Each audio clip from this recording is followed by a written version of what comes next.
basically a time to rest. And it's been really exciting to see that Redmond actually has a location, because since I've been here, they haven't actually officially had a homeless shelter. And so now that we have one, it serves a population of people that I can relate to and that I know really need help.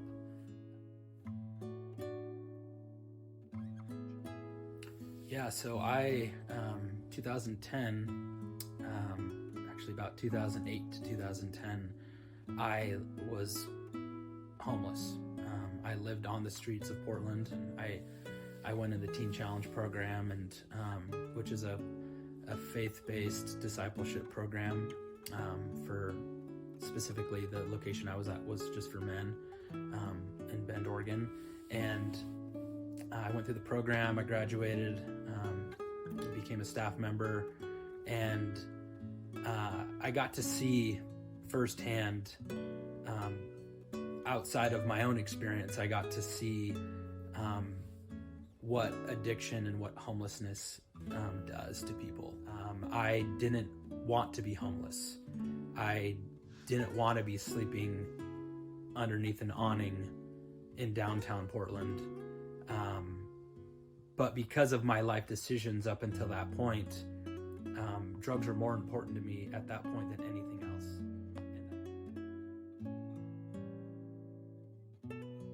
And so I would say it's a common belief, but it's not reality. I think that there's a lot of, it's like an onion, there's a lot of layers to homelessness. I would say from my own experience, the main issue with homelessness is actually addiction. They go hand in hand. It's not always true, but for a lot of the guys that I was able to disciple and a lot of the people that I met in downtown Portland, and then all over the state, there was a lot of similarities with their story and my story. And that main issue for me and for a lot of the people that I ran into was that they were addicted to drugs or alcohol, and those addictions caused them to be chained down.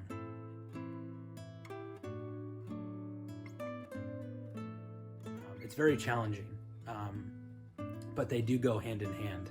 And a lot of the times people that have a mental illness use a substance, or they use alcohol to cope with that mental health issue. And that actually, most times, it actually makes both issues worse. The addiction spirals out of control, and the mental health issues spiral out of control because they're not taking the medication that they're supposed to, and they're taking a foreign substance that actually makes the mental health issues worse.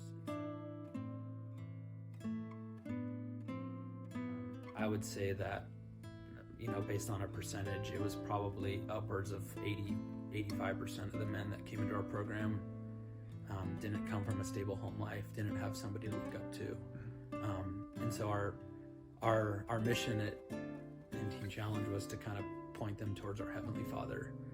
And I know that sounds cliche, but it is the reality that we live. And humans, men, women, fathers are going to inevitably let us down in some capacity in our lives. And the really cool thing about the God that we serve is that He will never let us down. He's always there with open arms to dust us off when we make mistakes. And that took a long time for me to comprehend. I don't have a super close relationship with my parents, but I have a close relationship with my Heavenly Father, and it's been the main driving force for me to stay on the straight and narrow.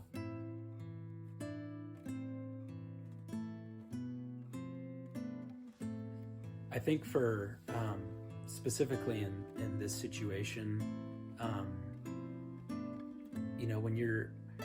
when you just give money to somebody on the streets, and you hope that they're going to buy something that's a necessity for them,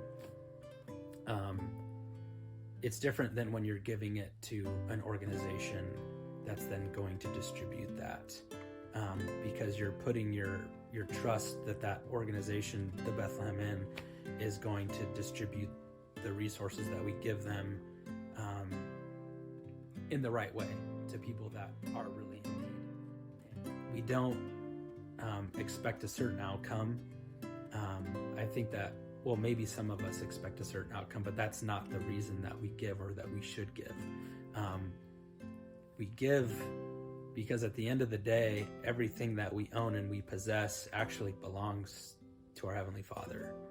And so the money that we make, the things that we buy, at the end of the day, all of that belongs to Him, and we're just stewards of that. And I don't think that there's more, that there's a better analogy of Christ's love than giving something with no expectation of what you're going to get in return or what that person's going to do with the money. We have the ability to mimic that free gift in a really easy, tangible way.